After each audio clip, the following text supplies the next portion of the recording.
Welcome to चर्चा with Rajiv. चर्चा with Rajiv यानी बड़ी बड़ी बातों के बीच में छोटी बातों पर चर्चा हम करते हैं, आप करते हैं। हम ऐसे विषयों को चुनते हैं इस प्रोग्राम में जो कि हमारे लिए, राष्ट्र के लिए बहुत ही महत्वपूर्ण है। तो आज का जो चर्चा का विषय है वो कुछ इसी प्रकार का है। वह विषय है विदेशी कर्ज, यानी हमारे ऊपर, हमारे देश के ऊपर विदेशी कर्ज कितना है। आज खबर आई है कि जुलाई 3, 2020 तक हमारा जो फॉरेन करेंसी रिजर्व है वो तकरीबन 514 बिलियन यूएस डॉलर है। अच्छी बात है कि हमारा फॉरेन रिजर्व दिन प्रतिदिन बढ़ता जा रहा है, एक पॉजिटिव साइन है। हालांकि जब हम चाइना की रिजर्व से हम अपना कंपैरिजन करते हैं तो हम कहीं नहीं है।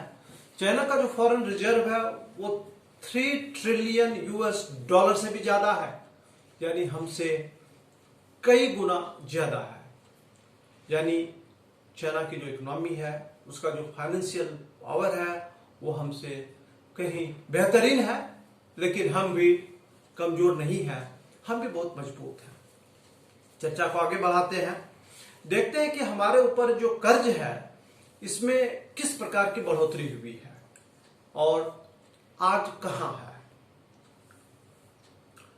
2014 में जो भारत के ऊपर विदेशी कर्ज था वह था 446.1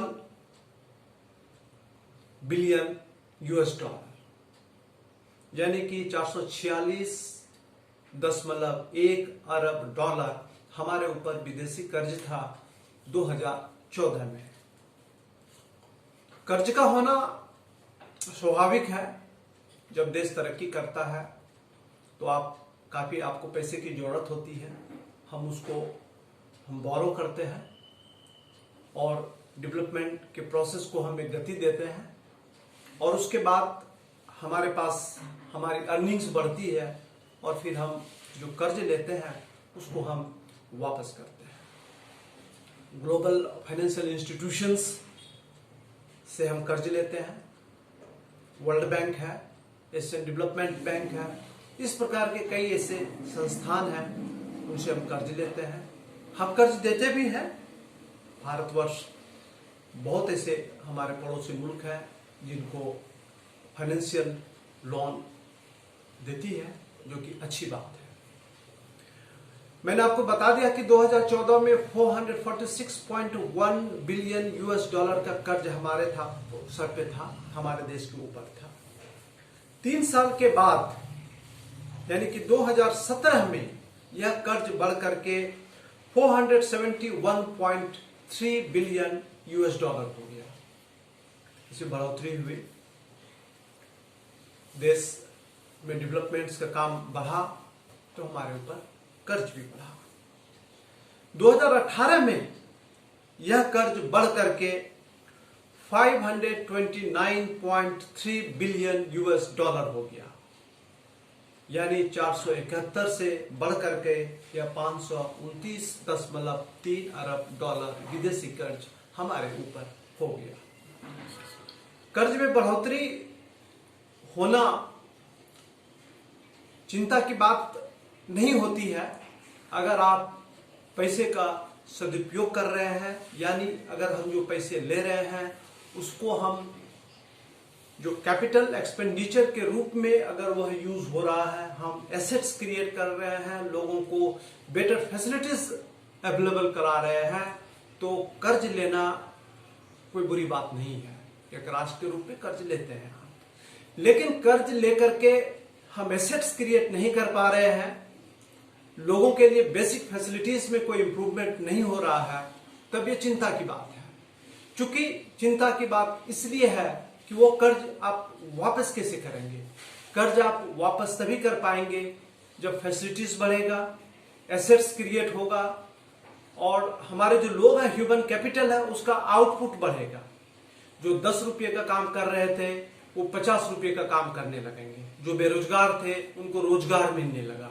जब इनकम होगा लोगों का तो राष्ट्र का भी इनकम होगा, और राष्ट्र का जब इनकम बढ़ेगा तो हम कर्ज वापस करेंगे।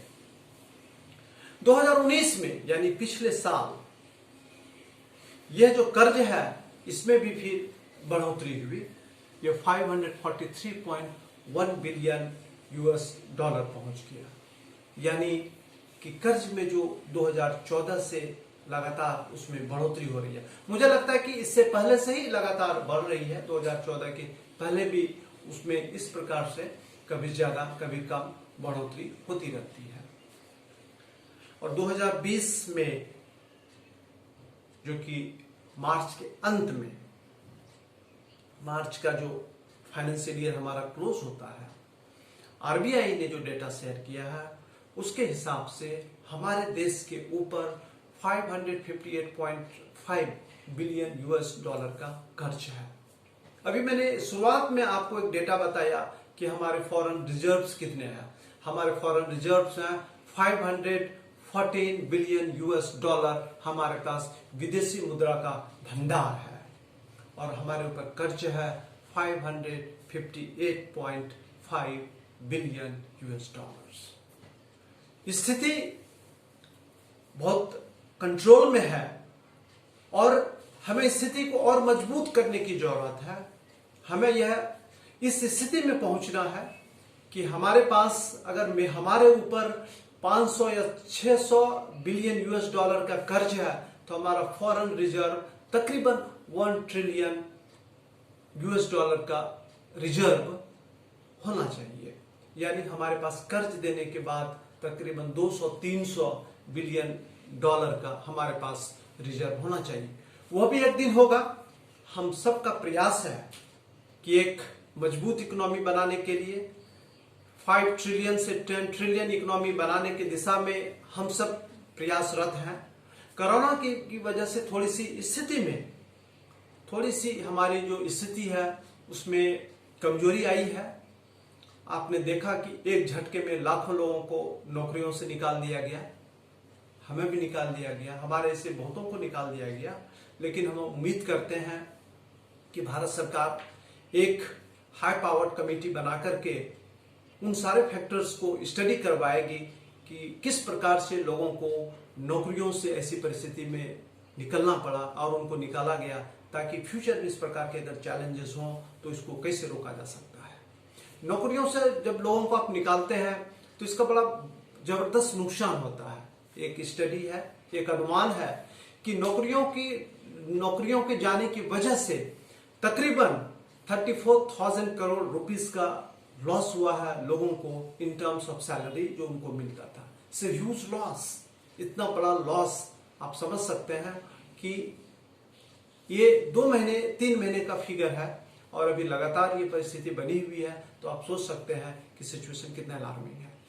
चर्चा विद राजीव का एक ही मकसद है कि आपको इस चर्चा में जोड़ना। आप बड़ी बड़ी बातों पे बहुत चर्चा करते हैं लेकिन छोटी बातों पर चर्चा नहीं करते हैं। ऐसा नहीं करके एक इंक्लूसिव भारत, एक जस्ट डेमोक्रेटिक भारत बनने की दिशा में जो आपका कंट्रीब्यूशन है वो कमजोर होता है, कम होता है।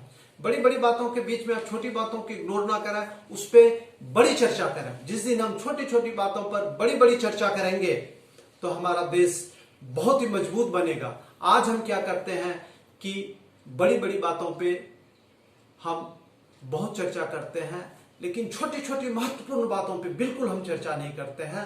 तो इसका परिणाम यह है कि आजादी के 73 साल बाद भी हम पीछे हैं। आप इस चर्चा को आगे बढ़ाइए, लाखों लोगों को मेरे साथ जोड़िए, इस चर्चा में जोड़िए, करोड़ों लोगों को इस चर्चा में जोड़िए और एक मजबूत भारत को बनाने में आप अपना अमूल्य सहयोग कीजिए। Thank you so much.